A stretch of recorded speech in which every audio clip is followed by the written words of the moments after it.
시청자 여러분 안녕하십니까? 이슈와 화제입니다. 저는 김경섭입니다. 6월 3일 치러지는 대통령 선거가 종반을 치닫고 있습니다. 후보들마다 공약을 제시하며 유권자들의 표심을 유혹하고 있는데요. 민주당 이재명 후보와 국민의힘 김문수 후보의 지역균형 발전 정책과 군산과 익선에 관련된 공약들을 분석해 보겠습니다. 대부분의 공약들이 이미 추진되고 있는 지역의 현안 사업들이 약속한 것이어서 재탕, 삼탕이 아니냐는 그런 비판도 일부에서는 나오고 있습니다. 오늘 나와주신 분 소개해 드리겠습니다. 손문선 좋은정치시민의 대표 나오셨습니다. 안녕하세요. 네, 이주현 군산경제연구소 대표 나오셨습니다. 네, 안녕하세요. 네, 대통령 선거 전 비상계엄과 탄핵으로 시작된 이 선거전이 이제 며칠 남지를 않았습니다. 선거전이 계속되면서 예상했던 대로 민주당 후보와 국민의힘 후보 간에 이제 각축전이 벌어지고 있습니다. 오늘 이 자리에서는 지역균형과 지역균형 발전 정책과 그리고 우리 군산과 익산과 관련된 지역 공약들을 좀 중요한 것들을 발췌해서 간단히 분석을 해보고 또 평가를 해보는 그런 시간으로 갖겠습니다. 먼저 지역균형 발전 정책이 어떤 것들이 나왔고 또 관련된 이 전북 지역 공약들은 어떤 것들이 있는지 좀 간단히 총평을 해줬으면 좋겠습니다. 그래서 손문선 대표께서 먼저 해주십시오.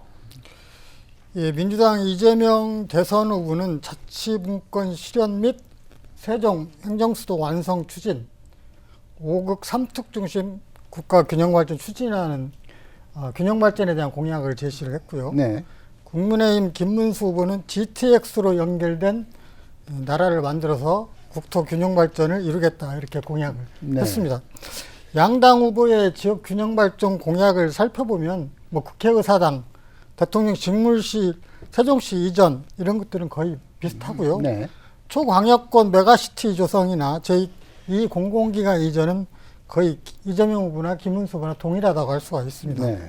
그리고 차별에 대한 공약은 이재명 후보는 수도권 중심의 대학이 좀 서열화되기 때문에 네. 지방대학을 거점적으로 육성을 해서 10개의 서울대 수준의 대학을 만들겠다 이런 공약이 좀 특색 있게 보이고요.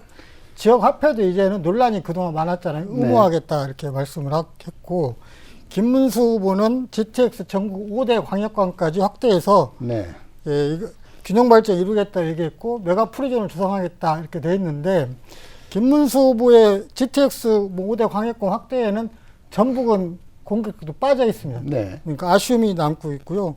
두 후보 모두 수도권 1극 체제를 막기 위한 수도권 규제 강화나 이런 공약이 없어서 무척 아쉬움으로 남고 있고요.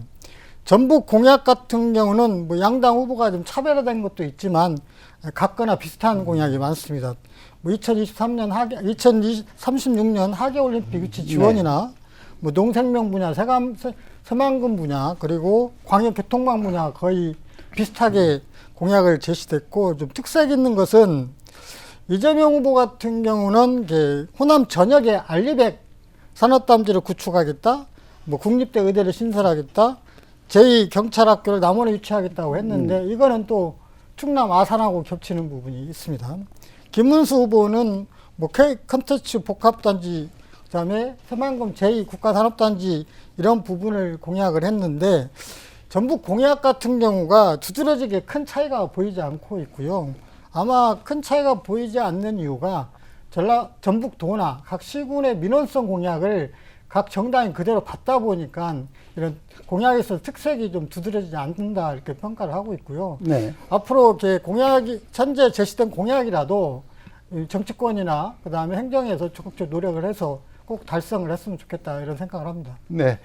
이주현 대표께서도 좀 전체적으로 우리가 왜 우리가 지역균형 발전 정책을 생각을 하게 되냐면은 결국은 지방 정책, 지역에 관련된 정책을 추진하는데도 이 지역균형 발전 정책하고 연동이 될 수밖에 없습니다.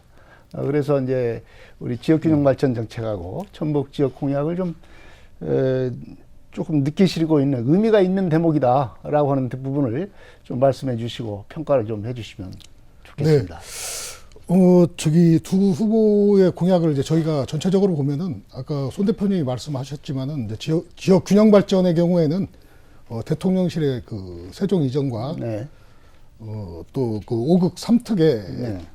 지역 균형 발전 정책을 이재명 대표가 내는 걸로 알고 있고요. 그리고 이제 저는 아까 손 대표님께서 이제 뭐 균형 발전 정책을 많이 말씀하셨기 때문에 전북 공약을 좀 볼 것 같으면은 이재명 후보는 그 일부 공약을 제외하면 대부분의 공약이 뭐 그동안에 제시했던 공약이었다고 좀 말씀드리고 싶고, 김문수 후보의 경우에도 국민의힘이 10대 공약을 내세웠는데 그 공약과 전북 공약이 좀 유기적이지 않고 구체적인 실전 전략이 없다는 부분이 좀 아쉽습니다. 한마디로 말씀드리면은 전북의 미래를 이끌 그 새로운 공약이나 전북 유권자들의 관심을 끌 만한 새로운 그 신선한 공약이 없다는 점이 상당히 아쉽습니다. 세부적으로 볼 것 같으면 이재명 후보는 저 도내 14개 군을 상대로 76건의 공약을 제시했는데, 좀 눈에 띄는 공약으로는 전주의 2036년 그 하계올림픽 지원과 군산의 AI 데이터 센터 구축, 또 남원의 공공의대 설립, 부안의 노을대교 건설 등을 들 수 있습니다. 나머지 공약들은 대부분 그동안 현안 사업으로 지역에서 계속 거론되어 왔던 사업들이고, 또 뭐 새만금 사업 공약이라든지 이거는 뭐 이미 지난 대선이나 총선에서도 여러 번 제시됐던 사업들입니다. 그리고 이제 김문수 후보의 경우에는 김문수 후보의 7대 공약은 아까 이재명 후보 경우와 마찬가지로 하계올림픽 전북 유치와 전주 완주 통합 지원, 그리고 이제 새만금 사업 추진, 교통 인프라 확충 등이 이제 대표적인 공약인데, 민주당과 좀 차이점 있는 공약은 아무래도 전주 완주 통합 지원을 좀 명시한 사항이 좀 차별화되고 있습니다. 네. 그리고 이제 김문수 후보의 10대 공약과 이제 전북 공약이 서로 좀 유기적이지 못하고 좀 연결이 되지 않고 있습니다. 그리고 이제 김문수 후보의 경우에 AI 강북 관련 공약을 제시했는데, 그 공약도 뭐 전국적으로 동일하게 적용돼서 특별한 차별성을 갖지는 않습니다. 네. 특히 김 후보가 이제 전북에 AI 기반 농생명 생태계 구축을 이제 대표 공약으로 제시했는데, 어떤 방식으로 인공지능과 농생명을 연결할지에 대한 구체적인 전략이 제시되지 않아서 상당히 아쉽습니다. 네. 두 분께서도 말씀하셨지만 결국은 이제 지역 균형 발전 정책은 굉장히 이제 어떤 그 권력의 분산, 큰 틀에서 보면 그것과 함께 이루어져야 이게 가능하지 않습니까? 그것은 상징적인 사업이 바로 이제 국회와 대통령실의 세종 이전입니다. 이른바 그 행정수도를 어떻게 세종으로 옮겨 놓느냐, 이것이 이제 중요합니다. 이제 두 후보, 이재명 후보하고 김문수 후보하고 똑같이 이것을 주장을 했습니다. 문제는 이것이 이게 지금 적어도 한 20년 된 얘기 아닙니까? 이 세종 이전이라고 하는 것은. 그런 측면에서 이번에는 어떻게든지 어떤 현실화되는 그런 모습을 봐야 되겠다라고 하는 건데, 의지는 좀 두 후보가 좀 강한 것 같아요. 이재명 후보는 이제 나름대로 어떤 로드맵을 지금 갖고서 이전하겠다는 거 얘기를 하고 있습니다. 이재현 대표가 보시기에 민주당 이재명 후보의 그 세종시로의 이전, 그 로드맵을 좀 설명을 좀 해주시죠. 네, 이재명 후보는 일단 용산 대통령실을 일단 이용을 하고, 그리고 이제 청와대 복귀해서 근무하다가 임기 내 세종 집무실을 건설을 하고 대통령실 세종 완전 이전이라는 로드맵을 제시한 바 있습니다. 그러니까 임기 내에는 세종 집무실에서 세종 집무실을 만들어 가지고 거기에서 근무를 하겠다, 근무하는 모습을 보이겠다, 그런 거겠죠. 네. 그리고 이제 다만 이제 대통령실과 국회 이전은 지난 2004년 헌법재판소에서 관습 헌법상 후도는 서울이라는 이유로 노무현 정부의 행정수도법을 이원으로 판단한 바 있기 때문에 네. 이걸 완전 이전을 위해서는 헌법 개정 검토가 헌법 좀 필요하지 개정이, 않나 싶습니다. 네, 헌법 개정을 하고 같이 이루어져야 되겠다. 그때 관습헌법을 주장을 해서 예. 관철을 시킨 그 저기 변호사가 헌법재판관 출신이죠. 바로 예. 우리 고장 정읍 출신의 그 헌법재판 출신 변호사가 바로 이제 이재명 대표의 이제 선거 캠프로 가는 그런 그 또 아이러니도 지금 현재 지금 전개되고 있는 상황입니다. 손문세병 김문수 후보는 지금 어떤 그 세종시와 관련해서 대통령실 이전, 국회 이전 어떤 정책을 갖고 있습니까? 지금 이재명 후보하고 그다음에 김문수 후보하고 동일하게 행정수도 이전에 대한 완성에 대한 공약은 다 제시가 되어 있는데 방법상의 좀 차이는 좀 있을 것 같아요. 그리고 앞에서도 패널께서 말씀하셨지만 앞으로 두 후보가 다 공약을 하고 있기 때문에 이거를 좀 지켜주기 위해서는 법률적으로 좀 넘어야 할 산도 있고요. 절차도 많이 앞으로 필요할 거라고 생각을 합니다. 김문수 후보는 행정수도 이전으로 국가 균형 발전에 초석을 놓겠다 공약을 했는데 그 내용을 보면 2029년까지 네. 국회의사당을 하나도 잔류 없이 모두 이전하겠다고 약속을 했고 완전 이전하는 네, 거죠. 네. 네. 대통령 제2직무실을 조기 건립하겠다 이렇게 약속을 했습니다. 그리고 덧붙여서 대통령 소속 7개 위원회, 국가인권위원회, 그다음에 국가교육위원회 등 7개의 위원회를 전부 다 세종시로 이전을 추진하겠다 덧붙여 공약을 했고요. 그리고 그 행정수도 완전 이전과 병행해서 세종특별시와 주변 지역을 기반으로 한 세종 메가시티를 구축하겠다 이렇게 공약을 했습니다. 네. 또 이제 우리 관심사 하나가 이번에만큼은 뭔가 뭐 지역균형 발전을 이루기 위한 어떤 그 정적 국가적 의제로서 이것을 추진해야 되는 것 아니냐 이런 의지가 우리로서는 참 궁금합니다. 자, 지역균형 정책을 좀 한번 봐야 되겠는데 국민의힘 김문수 후보는 좀 어떤 사업들을 제시를 했습니까, 손 대표님? 앞에서 제가 언급했지만 국민의힘 김문수 후보는 GTX를 뭐 수도권에서 전국 5대 광역까지 확장해서 국가 균형 발전을 이루겠다 네. 이렇게 공약을 제시를 했는데요. 이게 덧붙여서 초광역권 메가시티도 만들겠다. 네. 그리고 성장 엔진으로 메가 프리존도 만들고 거기에다가 각종 그 도시계획이나 산업, 조세, 교육 관련된 중앙의 권한도 지방으로 이전하겠다 이렇게 했고 나름대로 지자체, 노동, 기업 이 각종 규제 부분도 적극 수용해서 규제를 완화하겠다 이런 약속을 했습니다. 그리고 특별 행정기관 이전으로 농지 환경 분야를 지방의 권한을 이양하겠다 얘기했고요. 앞에서 언급했지만 여기 덧붙여서 2차 공공기관 이전 네. 그리고 국회 완전 이전 및 대통령 제2직무실 이전까지 국가 균형 발전 관련된 공약을 현재 발표하고 있습니다. 네. 이제 잠깐 뭐 전에도 말씀이 나왔지만 이 GTX 공약 같은 것은 GTX로 전국을 갖다가 연결하겠다 이렇게 공약을 해놓고 전북은 좀 빠졌어요. 이거 왜 이렇게 빠질 수가 있는 겁니까? 지금 이게 내륙 쪽에 보면 광역권이 있고 네. 그다음에 특별자치도가 있잖아요. 근데 특별자치도는 강원도 특별자치도하고 전북 특별자치도에 두 곳이 네. 있고 제주 특별자치시를 빼고요. 도를 빼고 근데 수도권 그 광역 GTX나 수도권 그런 전천화나 이런 부분은 충청도 같은 강원도 같은 경우는 춘천까지 들어와 있거든요. 네.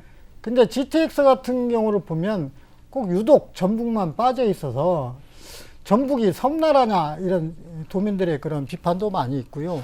충청과 전남 사이에 끼어서 샌드위치냐라고 하는 이런 불만도 굉장히 많이 있습니다. 그래서 네. 앞으로 GTX가 이제 성공적으로 이게 마무리될지는 모르겠지만 천문학적 예산이 들어가기 때문에 이후에 지켜봐야겠지만 실질적으로 전북을 계속 홀대하고 있다라고 하는 비판을 피하기는 어려울 것 같습니다. 네, 공약을 뭐 현실 여부를 떠나서 공약을 준비를 하는 과정에서도 이 전북에 눈에 안 들어온다는 그렇죠. 그런 얘기가 되겠습니다. 그야말로 전북에는 별 관심이 안 간다. 뭐 이런 얘기가 들 수가 있겠어요. 자, 이주연 대표님, 민주당의 그 지역균형 발전 정책, 국가균형 발전 정책의 핵심은 뭐 5급 3특이라고 하는 그런 말로 지금 표현을 해놨습니다. 5급 3특이라는 것이 이제 어떤 것인지 좀 설명을 해 주십시오. 네. 이재명 후보의 5급 3특 공약은 수도권 1급 체제에서 벗어나서 5대 초광역권인 수도권, 동남권, 대경권, 중부권, 호남권 등 5개 그 광역권과 3대 특별자치도인 제주, 강원, 전북을 중심으로 지역 균형 발전의 기반을 조성하겠다는 네. 공약입니다. 저희 뭐 특별자치도인 우리 전북 지역도 해당이 되기 때문에 우리 도 입장에서는 좀 기대감도 있지만 구체적인 균형 발전 계획이 발표돼봐야 내용은 알 것 같습니다. 네, 지금 뭐 우리 같은 경우 관심을 갖고는 특별자치도가 돼서 특별자치법을 통해서 여러 가지 특례 사업을 할 수 있다고 지금 법상은 그렇게 되어 있습니다. 네. 그러나 과연 이 특례 사업을 추진할 수 있는 재정적 근거, 그리고 국가적 어떤 지원 근거, 이런 것이 좀 명확하지를 않다는 그런 그 비판이 많습니다. 네, 맞습니다. 네.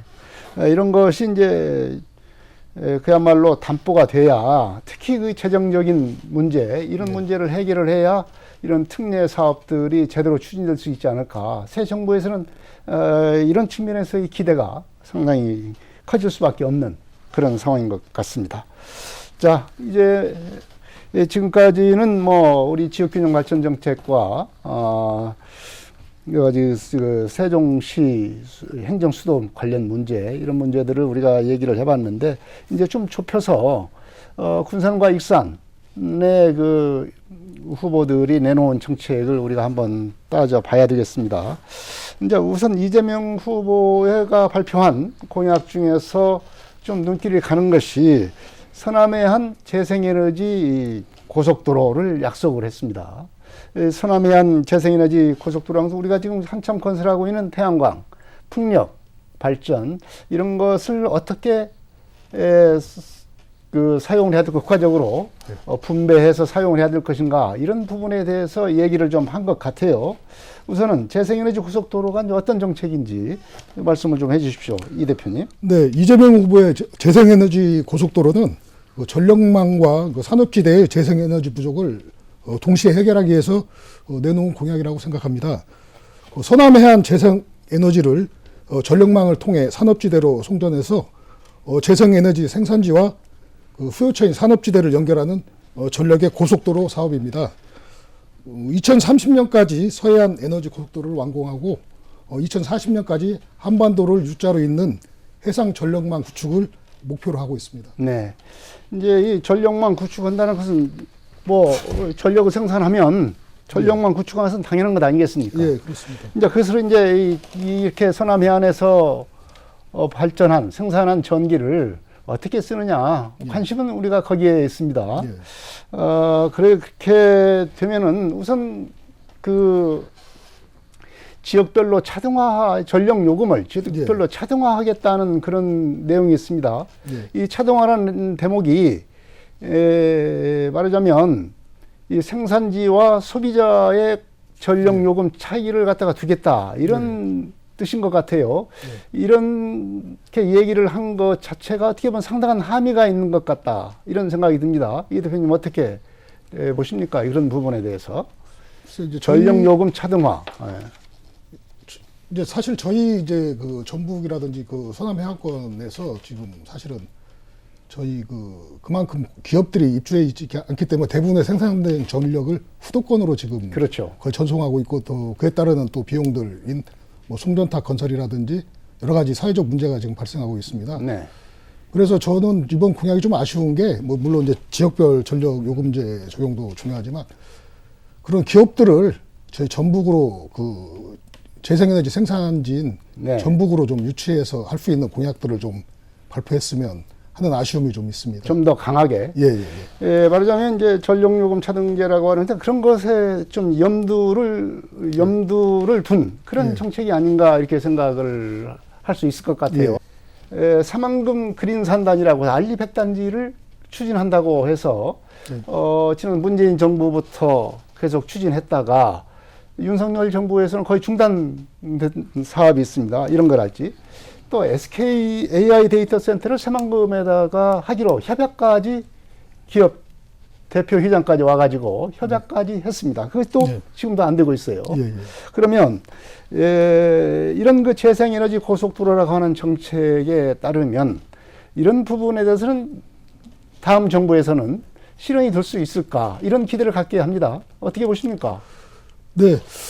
이번 이재명 대표의 그 재생에너지 고속도로 공약을 보면서 지난 윤석열 정부의 그 지난 3년간 에너지 정책이 이제 거의 원전에 올인하다시피 해서 거의 뭐 재앙 수준의 그 결과를 초래하고 있습니다. 실제로 SK AI 데이터 센터 같은 경우에 2020년 11월에 그 2조 원 규모의 그 협약 투자를 한 바 있으나 그 전력 개통이 연결이 제대로 되지 않고 네. 그래서 사업이 지금 제대로 추진되지 못하고 있습니다.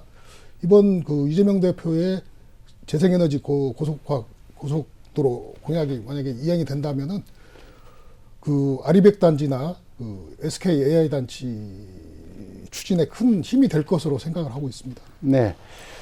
만약에 안 된다고 그러면 우리 지역에서는 그야말로 예. 어떻게 현실화 시킬 것인지 예. 그 강한 어떤 그 의지와 좀 힘이 좀 필요하지 않을까 이렇게 생각이 듭니다. 이 반면에 이제 국민의힘 김문수 후보는 이제 새만금 사업 이것에 공약을 좀 집중하고 있는 느낌입니다. 새만금 쪽에다가 자유무역지구죠. 새만금 전체 지역을 자유무역지구로 예. 지정한다는 것 아니겠습니까? 예, 예, 그리고 예. 국제공항 확장 등을 내놨는데요. 좀 어떤 내용인지 말씀을 좀 해주시죠. 예, 그 김문수 후보는 저 새만금을 경제자유구역으로 지정해서 무관세, 무규제, 무비자 등으로 이제 무료에 가깝게 기업에 땅을 제공해서 기업을 유치하겠다고 공약을 했습니다. 그러나 이제 그 국토연구원과 이제 새만금 개발청에서는 2030년이 되면은 새만금은 기업에 제공할 용지가 부족하다고 밝힌 바 있습니다. 네. 기업에 공급할 부지가 없는데 그 무료로 기업에게 부지를 제공하겠다는 김문수 후보의 공약은 제가 생각할 때 좀 현실성은 좀 없는 것 같습니다. 이미 다 분양이 됐는데. 예, 네. 2030년이면 이미 그 용지가 좀 부족한 네. 걸로 좀 아까 국토연구원에서 이미 밝힌 바가 있습니다. 그리고 이제 공항 확장 같은 경우에는 지금 현재 새만금국제공항 같은 경우에는 이제 활주로가 2,500m인데 3,200m로 늘리고 또 2029년에 적기에 그 개항을 할 수 있도록 지원해준다는 것은 저희 뭐 도민들 입장에서는 환영할 만한 공약이라고 생각합니다. 네. 결국은 뭐 현실화를 어떻게 하느냐 이것이 2029년까지 예. 봐야 되는 그런 상황이 되겠습니다. 자, 손문선 대표님, 김문수 후보는 특히 이제 교통인프라 확충에 대해서 좀 공약을 강조를 해서 지금 밝히고 있습니다. 이제 우리 도내 같은 경우도 이제 각종 고속도로를 추진을 하겠다 이렇게 얘기를 하고 있어요. 김문수 후보가 공약에서 밝힌 도내 고속도로는 어떤 것들입니까? 예, 전북 지역 광역 교통망 구축 부분은 이재명 후보나 김문수 후보나 거의 비슷하고요. 네. 김문수 후보의 그런 공약을 살펴보면 뭐 전주 대구 고속도로 추진 이미 네. 전라북도에서 누차 제시했던 그런 공약이고요. 고흥, 완주, 세종을 연결하는 고속도로를 건설하겠다 이렇게 약속을 했고, 전주 김천 간 철도 건설, 네. 그리고 전라선 고속철도망 구축, 이것도 이미 전에 선거 때마다 나오는 이런 공약이고요. 새만금 전북 혁신도시 지방도 702호선을 국도로 승격하겠다. 네. 이런 약속을 했는데, 실제 뭐 양당 후보 모두 이제 앞에서도 얘기했지만 대부분 공약이 엇비슷하고, 또 하나는 그동안 전라북도에서 발굴했던 교통망 공약이기 때문에 그런 부분들을 그대로 공약으로 제시하지 않았는가 이렇게 평가를 해볼 수가 있습니다. 네. 이제 이재명 후보는 우리가 보면 익산과 관련된 그 교통과 관련된 공약이 좀 눈길을 끕니다. 이제 익산역 환승센터 구축 산업과 역세권 복합 개발 이걸 내놨어요. 물론 익산시가 그동안 참 이걸 추진한다고 한 지가 이것도 한 10년 이상, 거의 20년 가까이 된 것 같습니다. 이것이 지금 지지부진하고 전혀 진척이 없는데 과연 새 정부 들어서 이 사업들이 어느 정도 이주가 추진할 수 있을지 이것이 관심입니다. 과연 이루어질 수 있겠습니까? 더불어민주당 이재명 대선 후보가 익산에 공약한 대표 공약은 6개거든요. 네. 뭐 식품박물관을 건립하겠다. 그리고 왕궁 자연환경 복원사업 프로젝트를 추진하겠다. 그리고 세계유산 백제왕궁 역사문화벨트 네. 등. 그 다음에 여기에 이제 덧붙여서 아까 말씀했지만 익산역 환승센터 구축까지 네. 총 6개 공약을 했는데요. 그 중 하나가 이제 익산역 광영 환승센터 구축 및 역세권 복합개발 지원인데요. 문제는 이 공약은 지난 지방선거 때도 제시가 그렇죠. 됐고, 네. 그리고 국회의원 선거 때마다 등장하는 단골 메뉴인데요. 다행스럽게도 대통령 공약에 들어간 것은 고무적인 일이고 환영할 만한 일이라고 생각을 합니다. 문제는 이제 공약이 실현되기 위해서는 막대한 국비와 민자 투자가 이루어지지 않는데요. 그동안 말만 무성했지 현실화되지 못했지 않습니까? 네. 수년이 이게 지속됐는데 앞으로 이 공약이 이제는 제시가 됐기 때문에 우리 익산을 비롯한 전북특별자치도 그 다음에 국회의원들 정치권에서 공약을 실현하기 위한 적극적인 노력을 하지 않으면 공약으로 끝날 수가 있기 때문에 어쨌든 시민들은 앞으로 이런 노력을 할 거라고 좀 기대를 하고 있습니다. 네. 결국은 뭐 이 공약 어떤 사업이든지 국비를 얼마나 지원하느냐, 시기를 얼마나 앞당겨서 지원하느냐. 두 번째가 이제 민자 유치인데 뭐 국비 지원하는 거야. 정치적 어떤 결단에 의해서 할 수는 있겠지만 민자 유치 이 부분은 경제 상황과도 아주 밀접하고 또 이 지역 경제의 활성화하고 밀접하기 때문에 과연 이 민자가 이루어질 수 있을지 이것은 좀 의문이 듭니다. 이 부분 어떻게 보십니까? 전에 뭐 전 시장 때 실제적으로 익산역 주변을 역세권을 개발하겠다고 해가지고 이 사업을 추진을 했었거든요. 네. MOU도 체결을 했었고 또 하나는 거기에 대한 설계까지 진행한 바 있는데 지금 몇십 년이 지났지만 아직도 추진을 못하고 있죠. 그때 민자 유치 규모가 거의 4천억이 넘었거든요. 네. 이 4천억 규모의 대단히 사업을 하기 위해서는 대기업 규모의 이런 기업체들이 여기에 투자를 해줘야 하는데 앞으로 이거는 지켜봐야 할 문제일 것 같고요. 과연 현재 경제 상황도 좋지 않고 현재 건설 경기도 무척 안 좋은 상황에서 이런 것들이 실현 가능할까? 저는 될 거라고 믿고요. 꼭 공약이 실현되기를 바라고 있습니다. 네. 손 대표님께서 이제 의외로 기대하시는 말씀을 하시는데 좀 지켜봐야 되겠습니다. 자, 이재명 후보는 좀 우리 손 대표께서 금방 말씀하신 것처럼 뭐 국가식품 클러스터를 중심으로 한 K푸드의 한류 거점을 만들겠다. 그리고 백제왕궁의 역사 문화벨트를 조성하겠다. 이런 공약도 내세웠습니다. 익산의 어떤 문화, 역사와 관련된 그리고 지역의 고유 산업인 이 식품 산업과 관련된 것을 좀 착안을 한 것 같은데요. 어떻습니까? 이것이 이제 어느 정도 뭐 추진은 계속 해왔던 거예요. 그렇죠. 해왔던 건데 이것이 얼마만한 규모로 얼마만큼 우리 이 관광객들이나 우리 주민들에게 매력적으로 다가가게 만드느냐 이게 중요한 거 아니겠습니까?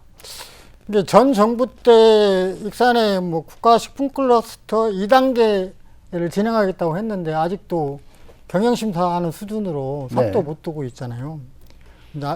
아쉬움이 큰데요. 이번에 다시 이제 민주당 이재명 후보가 호남 공약으로 미래형 농생명 식품산업 거점으로 키우겠다라고 이렇게 공약을 제시를 했어요. 식품산업 거점 하면 바로 국가식품 클러스터인데요. 그렇죠. 이재명 후보는 국가식품 클러스터를 K푸드 수출 거점, 그 다음에 제조와 수출 체험이 융합된 K푸드파크로 조성하겠다 이런 약속을 했고요. 그 대표적인 게 국가식품 클러스터 안에 국립식품박물관을 건립하겠다 이렇게 네. 약속을 했습니다. 그리고 세계유산 백제왕궁 역사벨트 조성 사업 같은 경우도 현재 익산시가 복원사업도 하고 있고 각종 주변에 이제 백제 왕궁 고도 사업을 현재 진행을 하고 있는데요. 익산 고도 사업과 연계해서 역사 문화 벨트를 만들겠다 이런 약속입니다. 여기에는 뭐 체험단지 그리고 정원이나 왕궁 시설에 대한 재현 네. 그리고 가장 큰 핵심 사업이 뭐냐면 일본 국도를 지화하는 겁니다. 지금 일본 국도를 지화한다는 거. 네. 실제 왕궁리 유적하고 실제 그 고도리 입상이 있는 이런 쪽이 일본 국도가 지상으로 올라가 있기 때문에 분리되는 현상이 있거든요. 그래서 백제 문화 벨트, 역사 문화 벨트가 완성되기 위해서는 지화하고 하나의 평지로 하나의 그 가시 내에 들어올 수 있도록 벨트화하지 않으면 앞으로 이걸 현실화하기가 좀 무척 어렵거든요. 그래서 이재명 후보의 공약이 꼭 이걸 실현되기를 바라고 있습니다. 네. 백제왕궁 역사문화 벨트 이것은 일본 국도의 지화화가 그냥 관건이 될 거다 이렇게 말씀을 해주셨습니다. 자, 이주연 대표님, 김문수 후보의 공약을 좀 하나 더 좀 우리가 관심 있게 봐야 될 것 같습니다. 전북 통합 농생명 산업지구 지정을 하겠다라고 하는 건데, 농생명 산업지구라고 하는 것은 전북 시군 다 이제 해당이 되는 그런 문제겠고, 특히 익산 같으면은 익산에 식품산업 클러스터가 있기 때문에 더욱더 관심이 가는 것이고, 군산도 여러 가지 뭐 농업 관련, 특히 농업 가공과 관련된 제품들이 좀 특색 있게 지금 추진을 하고 있는데 참 관심이 가는 내용이라고 볼 수 있겠습니다. 어떤 내용입니까? 예, 이게 농생명 산업지구 지정 같은 경우에는 올해 전북자치도에서 그 선도지구 7곳을 선정한 바 있습니다. 네. 그래서 농업생산 연계지구에는 남원의 에코 스마트팜, 장소의 저탄소 한우, 임실의 치즈, 또 고창의 김치 등 그 4곳을 지정했고, 혁신산업지구로는 익산의 동물의약품, 네. 그리고 진안의 홍삼, 또 훈창의 미생물 등 3곳을 지정한 바 있습니다. 아마 김문수 후보는 이런 그 선도지구 7곳에 지구별 특성을 반영한 맞춤형 정책을 도입해서 전북자치도를 농업 분야의 혁신 성장 거점으로 발전시키겠다는 공약을 내세운 것으로 보입니다. 네. 이 농생명 산업지구 지정은 익산에서 보면 동물 헬스케어 산업을 만드는 것을 추진하고 있는데 이것과 관련이 됐기 때문에 더욱더 이 분야에 대한 어떤 내용을 채우는 일에 좀 집중을 해야 되지 않을까 이렇게 생각이 듭니다. 자, 이재명과 김문수 두 후보의 주요 공약들을 좀 살펴봤습니다. 전체적으로 뭐 총평을 하자면은 지금까지 쭉 우리가 평가를 해보고 해왔지만 결국은 이걸 갖다가 하기 위해서는 가장 필요한 것이 무엇인가, 이게 중요하지 않겠습니까? 현실화를 어떻게 시킬 거냐, 이게 중요한데 그런 측면에서 보자면은 이런 공약들을 어떻게 평가할 수 있는지 좀 말씀을 해주시기 바랍니다. 손 대표님. 양당 후보 전북 공약을 평가하면 공통점이 많은데요. 네. 비슷한 공약이 많습니다. 제시된 공약이 좀 매번 선거 때마다 되풀이되고 있다라고 하는 평가가 많고요. 새로운 공약이나 전북 도민들의 눈길을 끌만한 공약이 부족하다, 이렇게 평가도 많습니다. 이런 상황이 발생한 것은 그동안 전북 지역에 대한 공약이 제시됐지만 거의 실행이 안 됐다라고 하는 평가도 있을 수 있고요. 네. 수년 동안 계속된 이런 반복적인 민원적 공약이 또 제시되는 이런 상황이 벌어지지 않는가 이렇게 판단하고요. 그리고 양당 정치권에서 자체적으로 전북 지역의 성장 동력을 좀 개발하고 연구를 해서 뭔가 정책적으로 이거를 발굴을 하는데 그러지 못하고 행정이나 이런 쪽에서 만들어 놓은 공약을 그대로 받아들이고 공약이 제시되는 이런 현상들이 있다 보니까 양당 후보의 공약이 엇비슷해지는 이런 양상을 좀 보여주고 있다고 생각을 합니다. 그래도 이재명 후보의 호남 전역의 알리백 산업단지, 네. 이 부분은 아까도 말했지만 에너지 고속도로하고 필연적으로 엮일 수밖에 없거든요. 현재 네. 그 새만금 같은 경우도 태양광이나 많이 설치됐지만 알리백을 하기 위해서는 재생에너지가 턱없이 부족합니다. 그러기 위해서는 서남권의 풍력이나 재생에너지를 끌고 오지 않으면 알리백 산업단지를 만들기 어렵다라고 하는 거고요. 국립의대 설립, 그다음에 전주를 포함한 호남권 메가시티 고속도로 국가계획 반영, 네. 서해안 철도 고속화 사업 이렇게 공약을 제시했고, 김문수 후보의 공약은 새만금, 전주, 익산, 대전의 광역교통망 구축, 뭐 전주 아중호 호수공원 K레이크 사업, 익산도 있더라고요. 완주 익산 만경강길. 네. 전 국회의원 총선 때 나온 공약인데 이게 다시 등장을 했어요. 벚꽃길 관광명소화 추진 이런 사업이 있습니다. 2036년 전주 하계올림픽 유치, 새만금 개발, 광양교통망 구축, 그리고 농생명, K푸드 산업 육성, 지역대학 육성 같은 경우는 두 후보가 공통적으로 공약을 제시했다고 평가할 수가 있습니다. 네. 이주연 대표님, 이 두 후보의 공약 어떻게 평가할 수 있겠습니까? 예, 아무래도 이게 갑작스러운 계엄 사태로 인해서 조기 대선이 이제 치러지는 만큼 아무래도 시간적으로 국민들이 만족할 만한 이제 공약 검토를 위한 충분한 시간이 이제 부족하지 않았나 그런 생각이 좀 듭니다. 그 두 후보의 공약을 보면 아까 손 대표님 말씀대로 좀 그동안 그 민원성 또 아니면 현안 사업들 위주로 공약이 이루어지다 보니까 그 전북의 그 미래를 바꿀 만한 그 새로운 공약이라든지 전북 유권자들의 그 눈길을 끌 만한 그런 공약들이 별로 제시되지 않은 점은 굉장히 아쉽습니다. 제가 이제 군산 지역에 있다 보니까 이번 군산에 이제 이재명 대표가 8개 공약을 했는데 좀 새만금 개발 관련해서 좀 빠진 해수교통 문제라든지 네. 또 조력발전소 그리고 또 군산시의 경우에는 이제 그 준설 문제가 상당히 지금 그렇죠. 오랜 군산은. 수원산업으로 시민들이 생각하고 있는데 그거에 대한 좀 공약이 없어서 그런 부분은 상당히 좀 아쉽게 생각합니다. 앞으로 이제 우리 그 전북도나 그 14개 시군 또 지역 정치권이 새로운 정책이나 공약을 발굴을 해서 그 정부 당국에서 받아들일 수 있도록 좀 노력해야 되지 않을까 그렇게 생각합니다. 네. 지금까지 두 더불어민주당 그리고 국민의힘 대선 후보들의 공약을 지금 분석을 해보고 평가를 해봤습니다. 마지막으로 이 시간을 정리하는 말씀을 해주시기 바랍니다. 이주연 대표 먼저 말씀해 주시죠. 네, 그동안 전북은 그 수도권과 지방, 또 영남과 호남, 또 호남 내에서도 전남, 광주로부터 3중으로 소외되고 있다는 그 도민들의 정서가 있습니다. 문제는 이러한 이제 소외감을 덜기 위해서는 이제 국가 균형 발전과 사회 간접 자본 확충 및 산업의 진흥이 좀 절실한 상황입니다. 새로운 정부가 탄생하면 앞으로 2036년 하계올림픽 유치 지원과 또 34년째 터덕이고 있는 새만금 개발 관련 그 사업들에 대한 그 전폭적이고 적극적인 그 지원이 잇따라야 할 것입니다.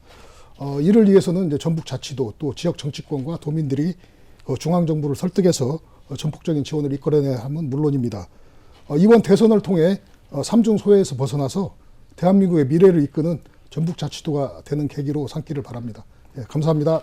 네, 손문은 대표 정리의 말씀 해주십시오. 예, 시민 모두가 아시겠지만 이번 선거는 불법 계엄과 윤석열 전 대통령 파면으로 치러지는 조기 대선입니다. 이번 선거는 이러한 상황에 대한 평가의 성격이 크고요. 그리고 그동안 겪었던 사태를 보면서 우리나라가 민주주의가 얼마나 허술했는지 아셨을 겁니다. 적극적인 투표로 시민들의 변화의 의지를 저는 보여줘야 한다고 생각이 들고요. 현재 대한민국과 전북은 무척 어렵습니다. 대선 이후에 닥칠 통상 압력, 그리고 관계국들의 보호무구역에 대한 대응, 청년 실업이 출산율 문제 등 국가적으로 해결해야 할 숙제가 산더미만큼 쌓여 있습니다. 전북 또한 청년 인구 탈출, 새로운 동력을 찾지 못하고 있는 경제적 상황, 선거 때마다 되풀이되고 있는 소외, 이런 문제도 이번 대선을 통해서 극복해야 할 숙제라고 저는 생각을 하고요. 대선을 통해서 모든 문제를 해결할 수는 없겠지만 국가를 비롯한 전북이 새롭게 도약하는 계기가 되기를 바라고요. 후보들이 제시한 공약이 선거 때마다 제시되는 익숙한 공약이라고 하는 평가도 있겠지만 그 공약이라도 제발 지켜져서 전북이 발전할 수 있는 계기가 만들어지기를 진심으로 바랍니다. 네, 더불어민주당과 국민의힘 등 유력 정당의 대선 후보들의 정책 공약을 살펴봤습니다. 특히 군산과 익산 그리고 지역 균형 발전 정책에 대한 여러 가지 공약들을 살펴봤는데요. 두 분 패널께서 말씀하신 바와 같이 대부분의 공약 사업들이 이미 추진되고 있거나 지난 선거에서 약속한 재탕 사업들이 많습니다. 지난 선거에서 약속만 해놓고 지키지 않아서 선거 때만 되면 다시 되풀이돼서 들고 나오는 이런 선거 때만 나오는 학습이 재현되고 있는 것입니다. 이런 공약들이라도 이번만큼은 꼭 현실화되는 그런 정부가 됐으면 좋겠습니다. 이슈와 화제 여기서 마치겠습니다. 지금까지 손문선 좋은정치시민랩 대표 그리고 군산경제연구소 이주연 대표 오늘 말씀 고맙습니다. 네, 감사합니다. 이슈와 화제 여기서 마치겠습니다. 시청자 여러분 안녕히 계십시오. 다음 이 시간에 또 뵙겠습니다.